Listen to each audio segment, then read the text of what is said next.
Now, at this age, at 5.5 weeks, what if we really calmed her and got her into a deep sleep? How many hours could she go? in general, breastfed babies will sleep for 2-hour stretches, an hour and a half to 2.5 hours between feedings. But once in the day, she'll have a 4-hour stretch. That's what I would hope for.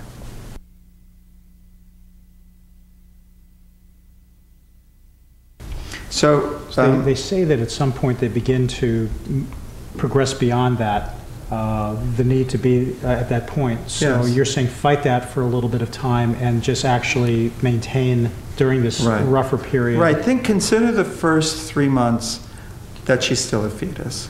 And so wrapping is for the first 3 months. For some babies, wrapping is wonderful for 4, 5, 6, 7, 8 months for sleeping. But certainly the first 3 months is the most important time for a baby. Important time. Important because it helps her feel back at home. And it helps to trigger the calming reflex.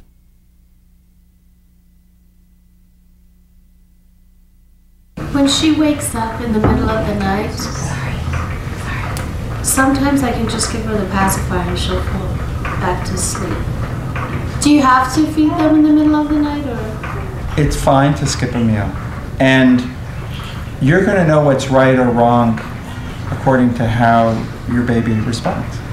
And so if you give her the pacifier and she goes back to sleep and she's calm and happy for 2 more hours, she wasn't really that hungry.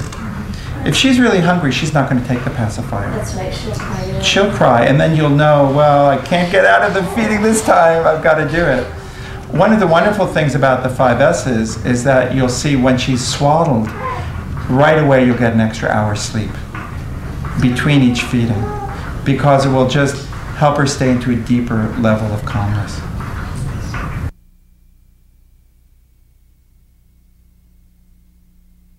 My question is there too much movement that you can give a newborn so that it's dangerous? Is there a point where it becomes dangerous to the brain? There's something called shaken baby syndrome, where the head is shaken so violently that the brains are shaking inside, and it can be damaging to a baby's brain.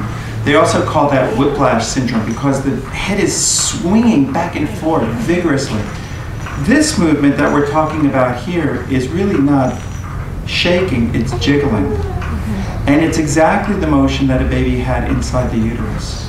You could do this all day long and it wouldn't hurt your baby. In fact, just the opposite. It makes him feel very comfortable and relaxed like he's back home.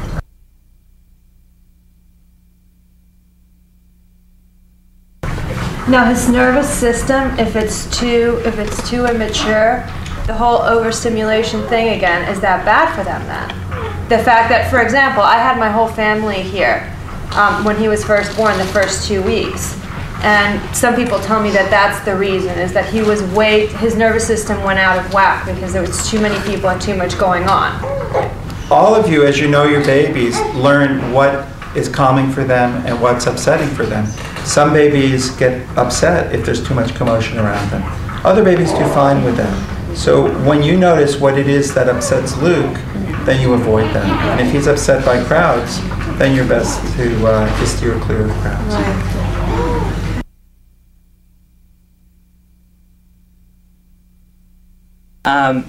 With doing all this, I mean, is there a chance or a problem with maybe doing it too much and her becoming reliant on it or spoiling the baby? Or should we be concerned about every time she cries, we're running over and picking her up and it's going to continue forever, basically? I mean, when will it end? It's a common concern that parents have. A lot of books warn parents not to accidentally spoil their child. And there's no question you can spoil an older child. We've all seen spoiled 1-year-olds. But for the first 3 months of life, your baby is really still a fetus. And you cannot spoil a fetus. In fact, from her perspective, you've taken away a lot. You used to hold her 24 hours a day. You used to rock her 24 hours a day. You used to keep her cuddled up 24 hours a day. So now, if you hold her or keep her in the swing for 12 hours a day, you may think it's a lot. But from her perspective, it's really a gigantic cutback from what she used to have. This is just for the first 3 months of life or so. After 3 months, she'll have ways of dealing with the world where she won't need all of this help.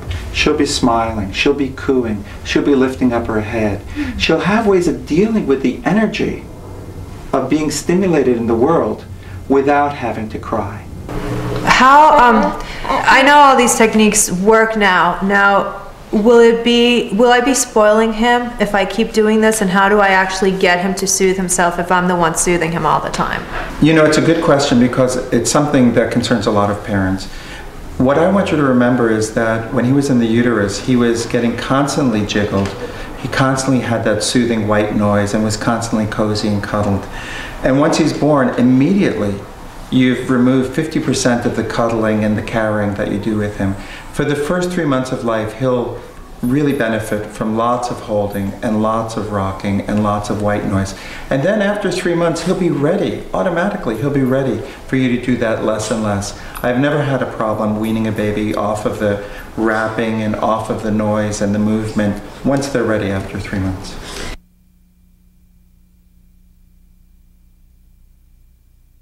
What kind of food can actually influence him? Because I've basically cut out everything from my diet, and I've tried to add anything on, and I have a bad night, which could just be that it's his turn to have a bad night, but I mean, does food really affect them that much? Can it, if they're really sensitive? Well, first I would ask you if you can calm him down by going for a walk or turning on the hair dryer. Do you think that that's pain that he's having? You know what, there are times that I don't know if I've done it in the right intensity or not, or if I'm just completely that exhausted that it just doesn't work anymore. But there are times at night when it's more like a screech, rather than just this fussiness. Right. And so by that sound of the cry, it sounds more like pain to your ear. Right. I mean, it's just a different type of cry than just a fussy, ongoing kind of a cry. It's almost like he's smiling one moment, and the next moment his lips are curled, and it's a shriek. Can I take a minute? Of course. Don't jump to the conclusion that he's in bad pain, because the cry is the sound of that pain. It may be just that he's at the end of his road and that he got himself upset. And calming him down may still be as easy as doing 5 S's.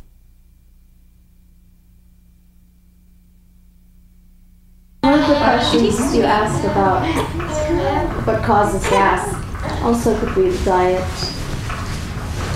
It's the true. mother's diet. It's true. There are some babies who get fussy because of something in a mother's diet, but that's the smallest number of babies. That's maybe 10% of the very fussy babies. So that's a very uncommon cause of fussiness in babies. With us, with the gas situation with her, no matter if we had done all of those things, they would have calmed her, but as soon as I'd put her down, she would be up again because I hadn't gotten rid of the problem. Yes. So Well, but it's interesting because the word colic comes from the word colon, meaning intestine, because everyone thinks that's intestinal pain. And certainly babies need to burp. But that is not the cause of the fussing most of the time. In fact, studies have been done that where x-rays were done on babies before crying and after crying. And what was discovered is that they had more gas in their tummies after they've been crying and then they settled down than they had when the crying started. what about when she pushes her legs right out, really stiff, and she braces her whole body?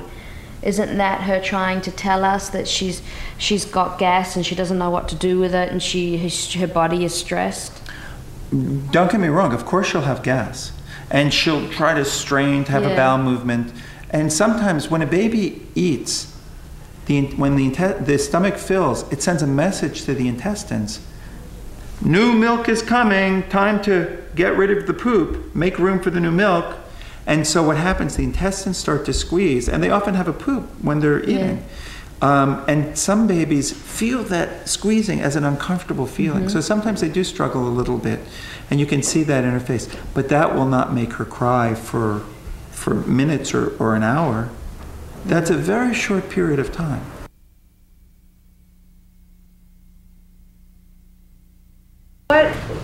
What then is the concept of colic, as far as that, I've been told over and over and over with Luke, well, he has colic, there's nothing you can do. I mean, obviously there are things I can do, and when I've had 9 hours of straight crying, I have been able to calm him down in between several times.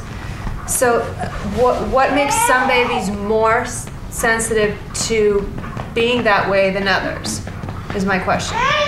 There are primarily 3 things that contribute to that concept of colic. One thing is immaturity of the nervous system. Some babies have a nervous system that's a little bit more immature, and they have more difficulty settling themselves down. The second is temperament. Some babies are more passionate or more sensitive. And usually they have parents who are passionate and sensitive. And so they have an especially hard time settling themselves in those first few months because they take everything so intensely. And then the third thing is some babies do get a little gas, or they do have a funny feeling in their tummies that they have to have a bowel movement. And that just upsets them. And then once they get upset, it's like a ball rolling downhill. They can't stop themselves. It's not that the pain was so bad to begin with, but that started a whole process in motion that it's bigger than the baby's ability to turn it off. And that's where you'll help with the 5 S's. There's no question that babies can get overstimulated. Some babies are especially sensitive to that. Other babies, when brought to a very chaotic, noisy place, go to sleep. And so you have to get to know your child. Your child may love chaotic places, or your child may get overstimulated by them. But what is not commonly understood is a much bigger problem than overstimulation. What? You say, tell me the answer. A much bigger problem than overstimulation is understimulation. Suddenly, they don't have the rhythmic sounds and motion of the uterus. They're lying in a still bassinet. And that is very tough on babies.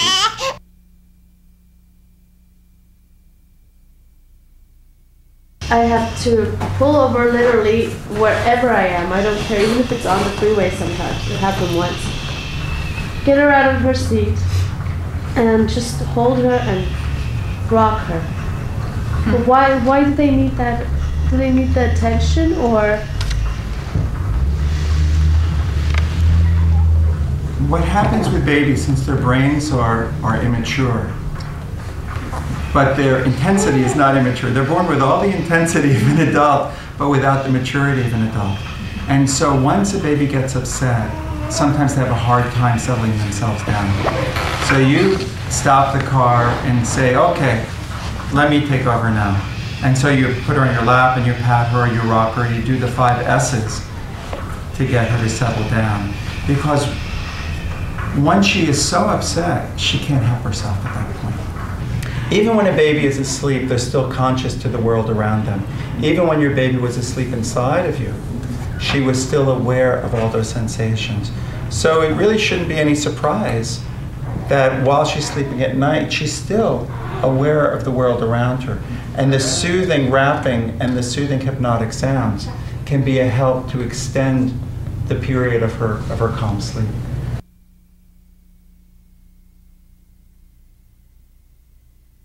At what point can they start to actually soothe themselves and wean off of these, the motion and the noise and such? Did you say like about 3 months, or does it just vary with each baby? It varies. It varies, Nina. Some babies can soothe themselves right from the very beginning. Mm-hmm. And you'll talk to other mothers and they go, I don't know, my baby never cries. So some babies have that ability. Other babies take till they're 2 or 3 months old, or even 4 or 5 months old, before they can start calming themselves down well.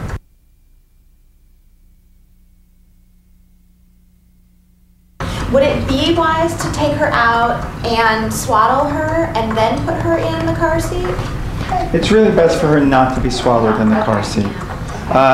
But what you can do is you can make a tape recording of your hairdryer and put that into your cassette recorder in the car, if you have one of those, and play that loud on the way over, because that will also help to settle Sydney down.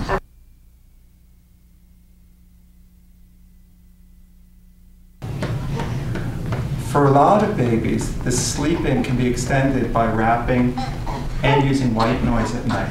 Can you just leave your white noise going like so? Absolutely. Because I have one of these things that imitate the heartbeat and imitate certain sounds, but the heartbeat's the only one that is actually from the uterus. The other ones are like the sound of the sea. The heartbeat doesn't work as well as a hissing white noise. Right. So you really want something that's a continual shh. Right. Kind of a sound. And like I said, you can even tune a radio into a static station between stations and use that. But it has to be fairly loud. It's not quiet.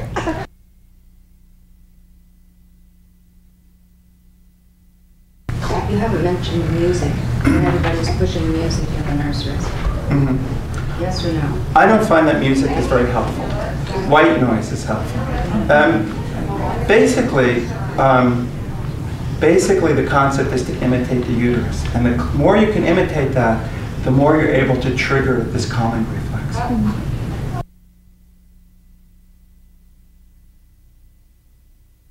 I have a question. How old does the baby have to be to get in the swing? Because I feel like everyone keeps saying that Dash is too young to be in the swing. I started when babies are 2 weeks old. Okay. But you have to recline the swing all the way back because he's not really able to sit up very well yet. So you want to recline it back so that he's kind of lying down.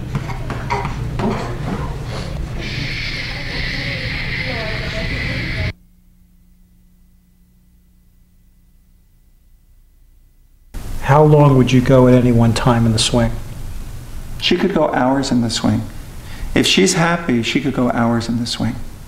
And of course she'll start to cry eventually because she'll get hungry.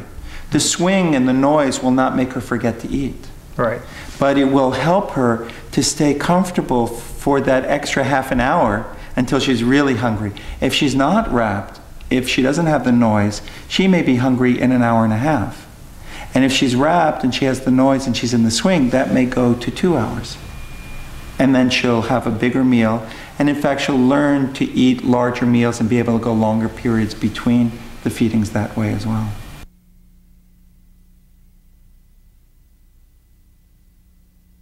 The side holding, now would that work if you just lay the baby after it's swaddled on the side on a flat surface, or Yes. do you have to hold it up? No. You don't have to be holding your baby when she's on her side. So you can put her down in a bed like that. But it's recommended that babies sleep on their backs. If you're going to put your baby on the side, you should be there close by watching her. You want to make sure she doesn't accidentally roll onto her stomach.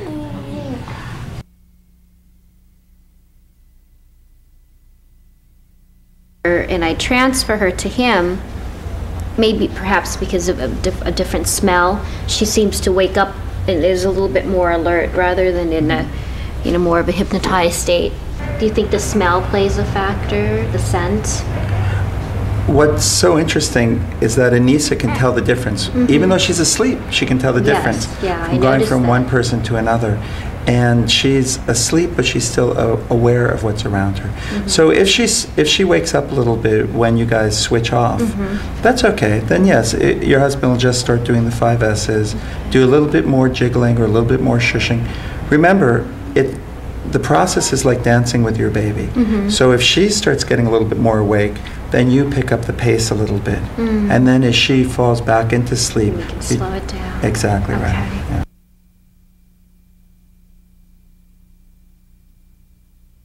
I've been giving her Mylicon drops kind of prophylactically, just wondering if that was what it was, if it was gas. I've been giving them to her in the afternoon, starting in the afternoon, like around the 3 o'clock feeding right after. Should I not be doing that? Studies have shown that there's no difference between giving a baby Mylicon drops and giving them water. Okay. That there's no additional benefit. Oh. So ultimately what that tells me is that babies aren't crying because of gas or because of burping. Of course you want to burp her well, Right. so she doesn't burp and vomit. But it's not gas that's causing the problem. Okay.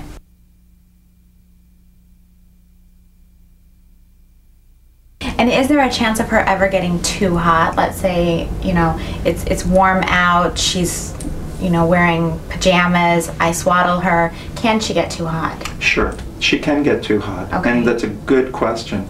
Feel her ears. Oh. Feel the tip of her nose. If her ears are cool, then she's not too hot. If her ears are really red, and feel her neck, if it's getting a little sweaty, then she's overheated. Okay. So you need to swaddle her in a light blanket, or you need to swaddle her without a shirt on underneath, maybe just in a diaper if it's a really warm day. Okay. But there are many countries around the world where babies are swaddled and they're not overheated because they're not dressed underneath. Okay.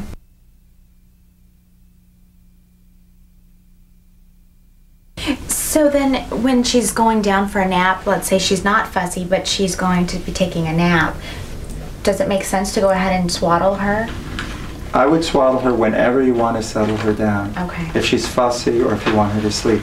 Okay. You may notice that you have to unswaddle her sometimes to wake her up to feed her. Right. So say she's gone 3 hours without eating and you want to get the feedings in so that she gets enough nourishment during the day so she can sleep better at night. Then you would unwrap her, cool her down a little bit, and do the feeding.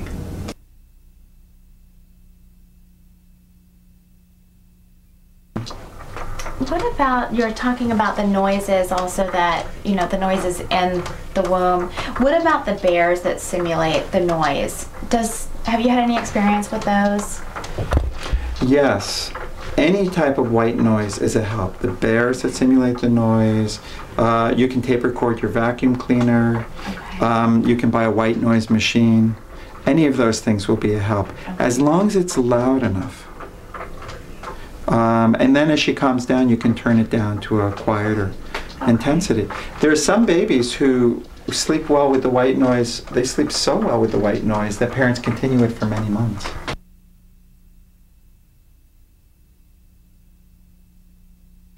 No, I've just heard that it's better to use pacifier than her fingers because you can take the pacifier away eventually, whereas if she sucks her finger, you have a little problem. Well, the truth is that she can't really suck her fingers right now anyway, so it's not an option.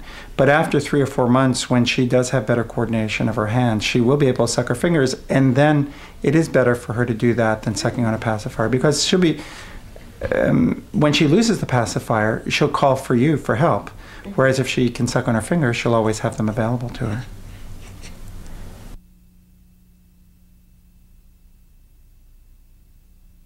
These things will calm her momentarily, but if she's really, really hungry, or if she were really in pain, God forbid, something like that, this wouldn't keep her calm. Right. So she just wanted to let us know there for a second, okay, but don't forget, I still need to eat. Right, so it won't mask anything serious. No, not at all.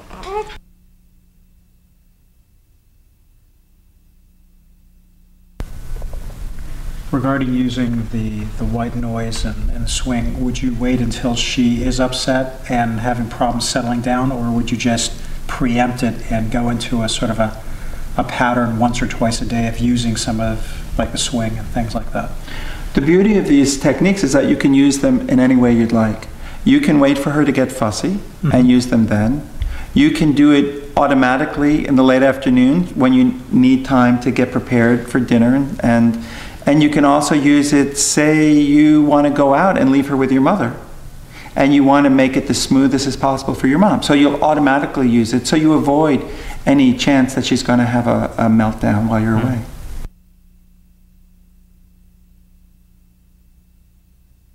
Yes, my question is, she will be extremely fussy and will do something that seems to calm her down.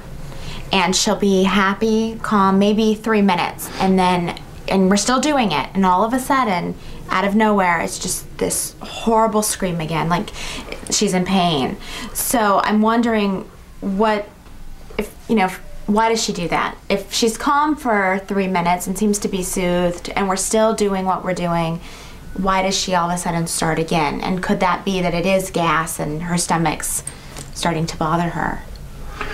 Well, 2 things. One is babies do get gas pains, or they get intestinal sensations that are uncomfortable. You know, when you nurse her, she oftentimes has a bowel movement then or shortly thereafter. Mm-hmm. When the stomach fills with milk, the intestines start to move to push out the poop and make room for the new milk that she's just eaten. So at different times during the day, her intestines suddenly start to constrict, and for some babies, that's an uncomfortable experience, and she might suddenly cry out. An interesting thing, though, when studies have looked at babies who cry intensely, the sound of the cry is a cry of pain, and yet so often simple maneuvers like this calm them down. So you know it can't be pain.